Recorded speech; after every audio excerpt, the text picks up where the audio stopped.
আসসালামু আলাইকুম viewers, Tasnim kitchen and ব্লগে সবাইকে স্বাগতম। আশা করি সবাই অনেক অনেক ভালো আছেন। আজকে আমি একদমই সহজ উপায়ে ফালুদা তৈরি করে দেখাবো। যাদের কাছে ফালুদা তৈরি করা খুবই কঠিন মনে হয় তাদের জন্য ফালুদার খুবই সহজ একটা রেসিপি নিয়ে চলে আসলাম। আজকের পর্বে আমি আপনাদেরকে একদমই ঘরোয়া উপকরণ দিয়ে ফালুদা তৈরি করে দেখাবো। তাহলে চলুন কথা না বাড়িয়ে মূল রেসিপিতে চলে যাই। প্রথমে আমি জেলো তৈরি করে নিব। তার জন্য একটা পাত্রে আমি পরিমাণ মতো পানি নিয়ে নিয়েছি। এবার এর মধ্যে আমি 1 টেবিল চামচ আগার আগার পাউডার দিয়ে দিব। এবার এর মধ্যে আমি দিয়ে দিব স্বাদ অনুযায়ী চিনি। মিষ্টিটা আপনারা আপনাদের পছন্দ মতো ব্যবহার করবেন। এবার এটাকে আমি নেড়ে চেড়ে কয়েকটা বলক তুলে নিব। আমার জেলোর জন্য এই মিশ্রণটা রেডি হয়ে গিয়েছে।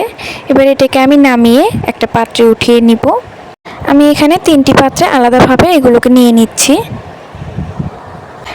এবার এর মধ্যে আমি আমার পছন্দ মতো কালার ব্যবহার করব। একটাতে আমি রেড ফুড কালার দিয়ে দিলাম, আর অন্যটাতে আমি অরেঞ্জ কালার দিয়ে দিব, আর একটা আমি সাদাই রাখবো। আপনারা আপনাদের পছন্দ মতো জেলোর কালার তৈরি করে নিতে পারেন।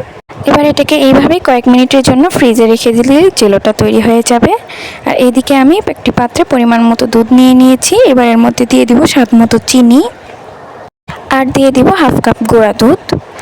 এবার এর মধ্যে আমি দিয়ে দিব নুডলস আর সাবুদানা। এখানে আমি লম্বা যে নুডলসগুলো আছে ওইগুলো ব্যবহার করেছি। এবার এগুলোকে নেড়ে চেড়ে সাবুদানাগুলোকে সেদ্ধ হওয়া পর্যন্ত রান্না করে নেব। আমি 1 চিমটি লবণ দিয়ে দিচ্ছি, তবে মিষ্টি খাবারে আপনারা লবণ পছন্দ না করলে স্কিপ করতে পারেন। ফ্লেভারের জন্য 2টা সাদা এলাচ দিয়ে দিয়েছি। আমার সাবুদানা আর নুডলসগুলো সেদ্ধ হয়ে গিয়েছে। এবার এগুলোকে নামিয়ে একটা বাটিতে উঠিয়ে ঠান্ডা করে নিব।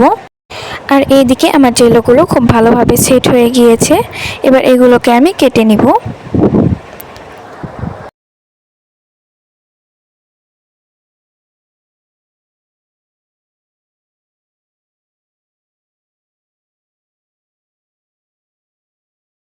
জেলোগুলোকে আমি এইভাবে কেটে নিয়েছি। আপনারা আপনাদের পছন্দ মতো কেটে নেবেন। আর এইদিকে আমি ফ্রুটস নিয়ে নিয়েছি। এখানে এগুলোকে আমি নিজের পছন্দ মতো কেটে নিব। আপনারা আপনাদের পছন্দ মতো যে কোনো ফলই এখানে ব্যবহার করতে পারেন।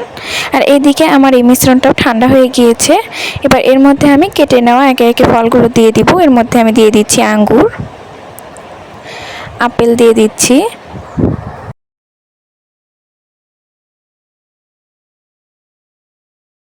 দিয়ে দিচ্ছি কলা,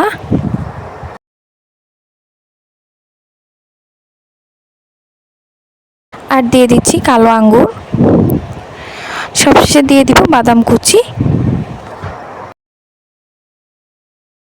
এবার যেই জেলোটা তৈরি করে রেখেছিলাম ওইগুলোকেও এর মধ্যে দিয়ে দিব। এখন সবগুলোকে খুব ভালোভাবে মিশিয়ে নিব।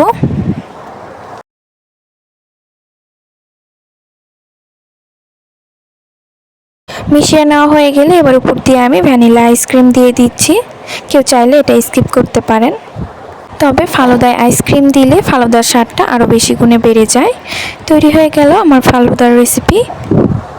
আপনাদের কাছে ভিডিওটি কেমন লাগলো কমেন্টে জানাতে ভুলবেন না। ভিডিওটি ভালো লাগলে অবশ্যই চ্যানেলটিকে সাবস্ক্রাইব করে আমার পাশেই থাকবেন। এতক্ষণ পর্যন্ত আমার ভিডিওটি দেখার জন্য সবাইকে অসংখ্য ধন্যবাদ।